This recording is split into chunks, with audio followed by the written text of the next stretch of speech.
Hindi naman makakain ng milyong-milyong mga Pilipino ang pinagmamalaki ngayon ng Malacanang na pumasok na raw ang Pilipinas sa hanay ng mga upper middle income countries sa daigdig.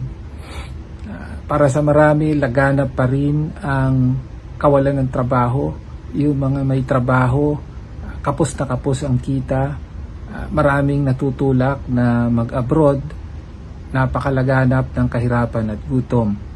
Sino ang nakikinabang sa kasalukuyang ekonomiya? Ito yung iilan na mga trilyonaryo at bilyonaryo. Meron na tayo ngayong dollar trillionaire.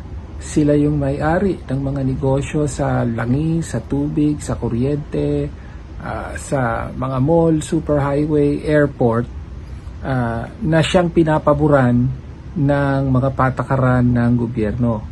Ito ang problema sa gross national income per capita na siyang ginagamit ng World Bank na batayan para i-classify ang income levels ng mga bansa. Hindi nito pinapakita yung lumalalang agwat sa pagitan ng mayaman at mahirap na kitang-kita natin sa ating lipunan ngayon.